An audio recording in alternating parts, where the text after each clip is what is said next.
How could there be a baby here, under the blazing sun? I opened a cardboard box in front of the entrance and found a baby inside. The child was limp, with a bright red face. I called an ambulance and the police, but for some reason, the police officer who came to the scene was not aware of the baby's condition. To my surprise, I was arrested by the police officer who arrived at the scene. I was stunned when I heard the reason. The baby that was brought to the hospital was hiding a terrible secret, far beyond my imagination. I am Amaya, a 31-year-old housewife. My husband, Cassius, was a classmate of mine in high school. Although we were aware of each other, we graduated without confessing our feelings. We met again at a reunion and confirmed our feelings for each other. Cassius is a kind and cheerful person who encouraged me and made me feel positive when I was upset over the slightest thing. He seemed like the ideal partner for me. I was pregnant soon after our marriage and was at the peak of my happiness. However, the morning sickness was so severe that I could neither eat nor drink enough water. I couldn't do my housework as much as I wanted to, but Cassius was also busy with his work, so he came home late and worked on his days off. I'm sorry, I'm busy at the moment with a new project. Sorry to make you worry. It's all right. Our baby is growing up fine. I can live with it if it's for the baby's sake. I managed to make it to the last month of pregnancy while going to the hospital and receiving nutritional supplements. However, the breech condition was still not resolved, and the doctor told me it would be better to have a cesarean section. After considering all the risks, I decided to follow the doctor's advice. I felt lonely in a private room at the hospital, so I requested a double room where I met Susan. She was only 20 years old, pregnant, and close to my due date. She was hospitalized because of anemia and swelling. She told me that she plans to get married after the birth. We are different in age, but we hit it off by talking about our favorite TV shows. We became good friends, exchanged our addresses and other information, and promised to visit each other after the birth. However, unlike me, who had relatives visiting me every day, Susan rarely had visitors. I was a little curious about this, but I could not ask her about it because I thought there might be some reason for it. Then one day, my husband, who was supposed to be busy at work, came to visit me. Amaya, how are you feeling? Oh, my dear, come in. But Cassius was surprised to see Susan on the bed next to mine and froze. What's wrong? I thought you were in a private room. I was surprised to see someone in the same room with me, my husband said. But I was in a two-person room, and although I thought it was a strange thing to say, I did not pay attention to it at that time. It's Susan. She's going to have a baby soon. Nice to meet you. Your husband seems very kind. Oh, it's nice to meet you. Thank you for getting along with Amaya. After exchanging greetings with her, I offered my husband some sweets that he had received from a relative, but she told him that she was in between jobs and immediately went back to her office. When I returned to my hospital room after seeing him off, Susan kept asking me how my husband was doing. Why do you care so much about my husband? Well, look, I'm getting married soon, so I just wanted to ask for your information. I see. Well, he seems to be busy with his work, but he is a considerate and kind husband, I replied smilingly. And for some reason, Susan looked dissatisfied and fell silent. 2 days later, when I returned to the hospital room after my examination, my husband was talking to Susan as if he knew her. Then they noticed me and hurriedly stopped talking. Oh, honey, you're here. Yeah, I just came to check on you. You're due for surgery soon, right? Yeah, it's in 3 days. Well, good luck with the baby. I was happy to hear my husband's thoughtful words, but I was concerned about the way Susan was staring at me. For some reason, Susan changed and began to act coldly toward me. Hey, you said you're 31, right? Isn't it too late to have a baby? I feel sorry for your kids if you are an old mom, Susan suddenly said to me. Even though she must have known my age, she continued, Besides, you're an old woman, but you sound so spoiled by your husband. It's disgusting. Aren't you ashamed of yourself? After that, Susan continued to hurl verbal abuse at me at every opportunity, and I couldn't take it. I had to have a cesarean section, but I lost a lot of blood. After seeing the baby for a moment, my consciousness became cloudy, and I had to undergo treatment away from the baby. 10 days later, I was feeling better and was finally able to hold my baby, a small, cute little girl. I asked the nurse about Susan, and she told me that she had given birth one day after me and had already left the hospital with the child. I wanted to remain friends. My relationship with her became somewhat awkward. but I was relieved to hear that Susan had also given birth safely. 3 weeks after the birth, I was finally able to leave the hospital. As my post-operative course had not been good, I named my daughter Aurora. I was filled with happiness at the thought that from now on, I would be able to live with my sweet child. Aurora is a beautiful child with fair skin, fine hair, and slightly brownish eyes. She looked nothing like me or Cassius, but I was sure she must have gotten her genes from one of my ancestors. My milk supply was not good, so I raised her on milk, but she grew up so well, and I couldn't stop. Enjoying the story so far? Show your support by liking and subscribing to our channel. Now, let's dive back into the story. Cassius was also very excited and wanted to see his daughter as soon as he finished work. So he started to return home on time. Are you done with work? Oh, the project is over and I'm on regular duty now, and I miss Aurora so much at work. You're going to be a sweet daddy. But at that time, I never imagined it would come to that. A week later, a big event happened. When I opened the front door to go out for Aurora's 1-month checkup, I found a cardboard box. What is this? What is this? I was suspicious, but I opened it with trepidation to see what was inside. And the next moment, to my surprise, I found a baby inside.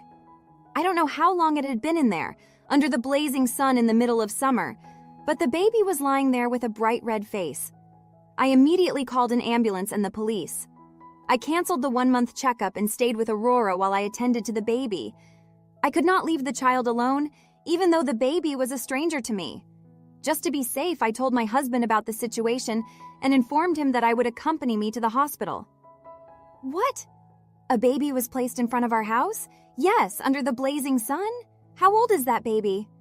I don't know for sure, but I don't think it's that different from Aurora. Poor little thing. She must have had a terrible time. What? The same size as Aurora? Oh my God, anyway, I'm coming with you. The child who was rushed to the hospital was given life-saving treatment, but I could not take my eyes off the baby lying on the bed. I feel like this baby looks like someone else, but I can't remember. But surely somewhere. But then suddenly, a police officer came into the hospital room and told me I was under arrest. When I asked him why, the police seemed to think that the child who'd been brought in was my child. The child was emaciated and had bruises all over her body, so they said they were arresting me. I have only one daughter. I explained the situation while showing them Aurora, who I was carrying on my chest. But they did not quite believe me. When they said the two babies look alike, so they must be twins. Just then, my husband rushed in, looking panicked, and explained the situation to the police on my behalf. I didn't hear what he was talking about, but the other party nodded and seemed convinced. The police officer then said, "Ma'am, I apologize for earlier. It was a tough time for you." His demeanor changed, and he became kinder and gentler, which I found strange. Half an hour later, when the doctor permitted the baby to leave the hospital, the police asked us to take her home as well. I looked at my husband, not understanding what he meant, and he readily agreed, saying, "Okay." "What do you mean, Amaya?" "I'm sorry, I'll explain when I get home."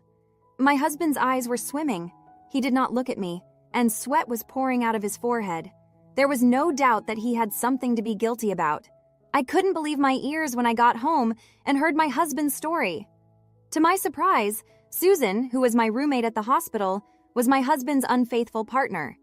She was young and had been doing sugar dating. She met my husband in a life of spending time with older men who would buy the things she wanted and give her money. However, when Susan found out that my husband was well paid, she decided to seduce and marry him at the same time. When Susan became pregnant, she checked out of my hospital and admitted herself there. It was a coincidence that we ended up in the same room, but my encounter with Susan was a setup. "I'm sorry. I was just playing around with Susan. I told her to give it up." When I heard she was having a baby, but she wouldn't have it, my husband got down on his knees and apologized. But I told him to keep talking. I heard that he paid Leah $30,000 in alimony and told her to leave him at the hospital. Now I know the reason for Elle's sudden change. I guess she thought my husband was going to leave me and marry her younger self. But when that didn't work out the way she wanted, she took it out on me. When her husband heard about the baby in the cardboard box from me that morning, he suspected it was Susan's. I hurriedly called, and she told me it has become too difficult to raise the child, so I decided to give it to you. I named the child Celine, so please take care of her. I was astonished by this story that came out of the blue.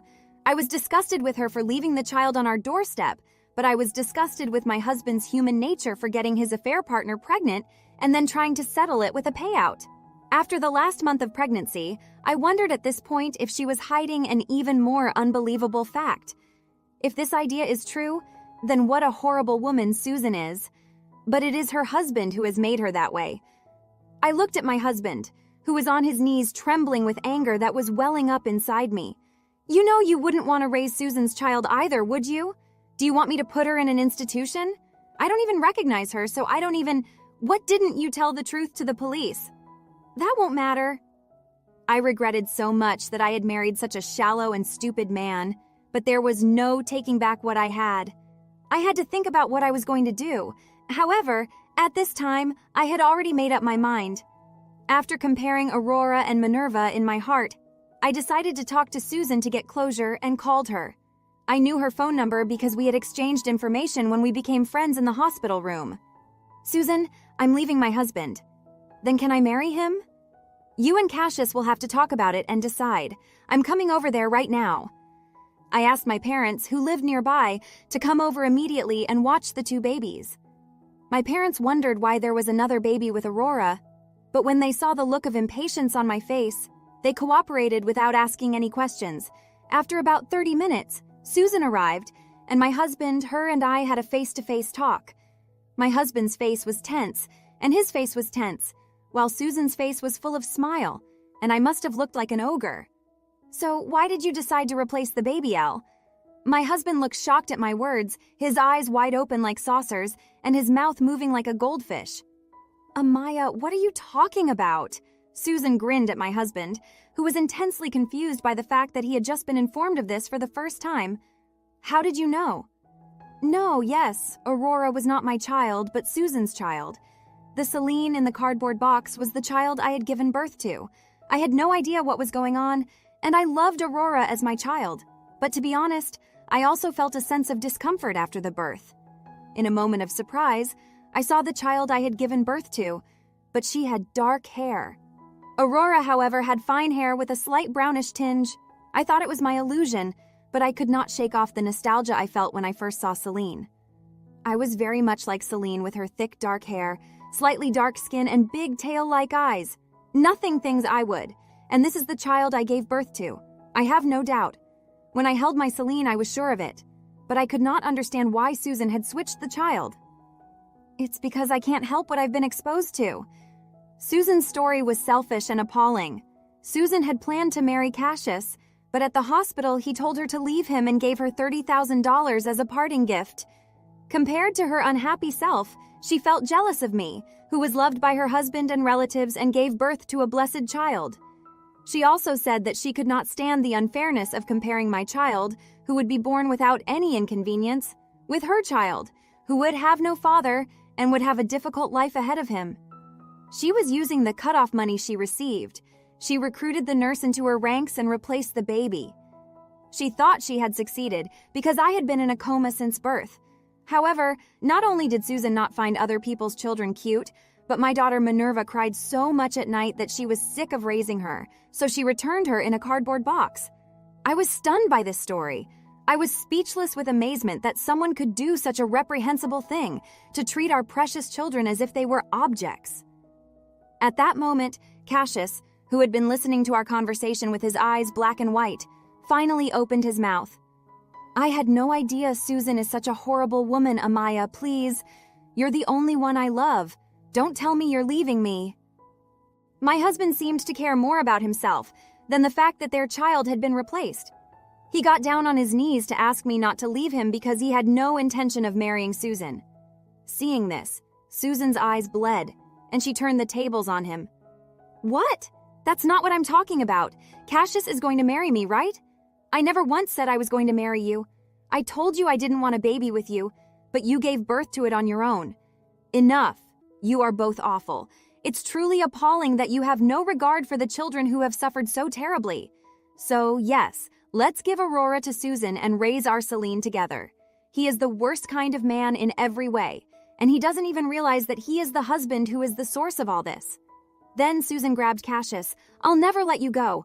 I hate this woman. As I watched the two of them grabbing each other and cursing at each other in an ugly way, I felt my feelings completely cool down. Okay, I can't stand your face. It's almost time for milk, and you can continue this at the police station. At the mention of the police, the two of them, pale as a sheet, began to beg for forgiveness.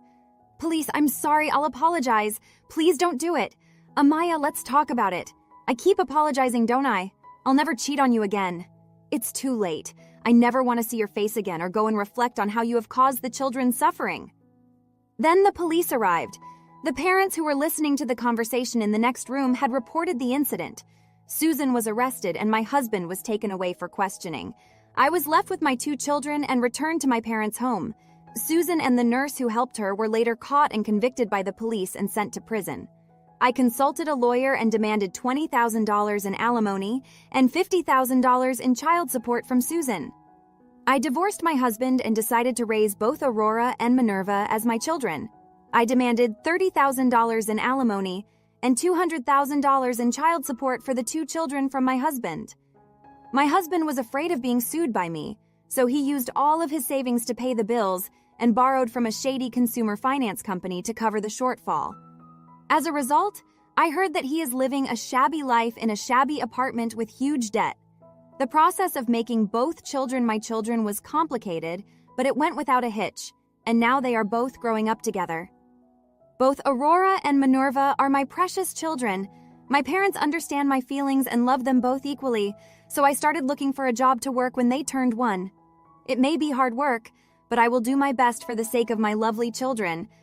Thanks for watching! How did you find the story? Let me know in the comments below. Don't forget to like this video and subscribe to our channel for more awesome stories like this. Your feedback and support mean a lot.